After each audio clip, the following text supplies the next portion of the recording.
सुबह सूरज निकल रहा था। राहुल अपने बिस्तर पर लेटा हुआ था। पक्षियों की चहचहाहट सुन रहा था। वह उठकर खिड़की के पास जाता है और अपने खेतों में काम कर रहे पिता रमेश को देखता है।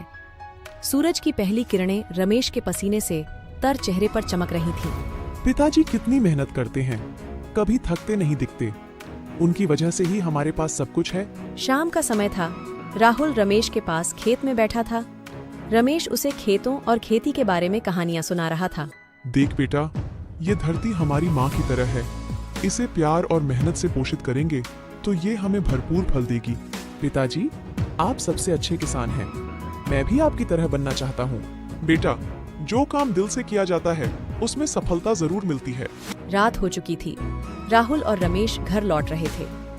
रास्ते में वे तारों से भरा आसमान देखते हैं।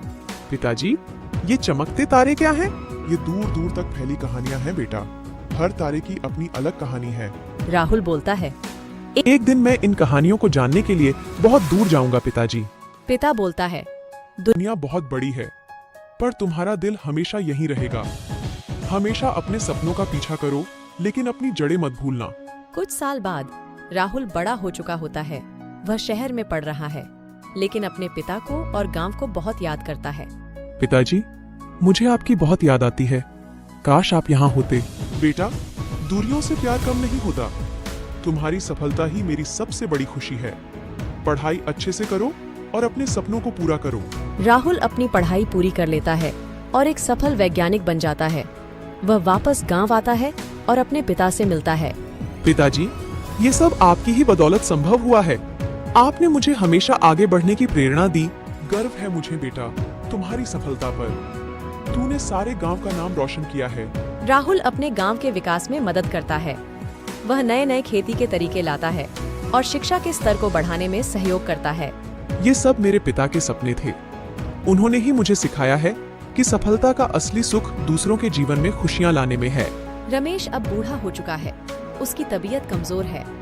राहुल हमेशा उसकी सेवा करता है और अपनी सफलताओं की कहानियां सुनाता है। एक शाम रमेश राहुल का हाथ थामकर कहता है। बेटा, अब मेरा वक्त हो चला है, लेकिन जाने से पहले ये जानना चाहता हूँ कि तू खुश तो है ना? पिताजी, आपकी बदौलत मैं बहुत खुश हूँ। आपने मुझे जो प्यार और सीख दी है उसके लिए मैं हमेशा आभारी रहूंगा। पिताजी बोलते हैं, तो फिर अच्छा बेटा, तू मेरी जिंदगी की सबसे खूबसूरत कहानी है। हमेशा खुश रहना और दूसरों की खुशियों में अपना सुख ढूंढना। रमेश का निधन हो जाता है।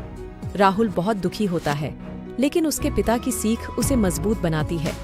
राहुल अपने पिता की विरासत को आगे बढ़ाता है और गांव के विकास के लिए काम करता रहता है। यह कहानी एक पिता और बेटे के प्यार और बंधन की कहानी है। रमेश अपने बेटे को प्यार, मेहनत और सपनों को पूरा करने की सीख देता है। राहुल अपने पिता के सपनों को पूरा कर गांव का विकास करता है।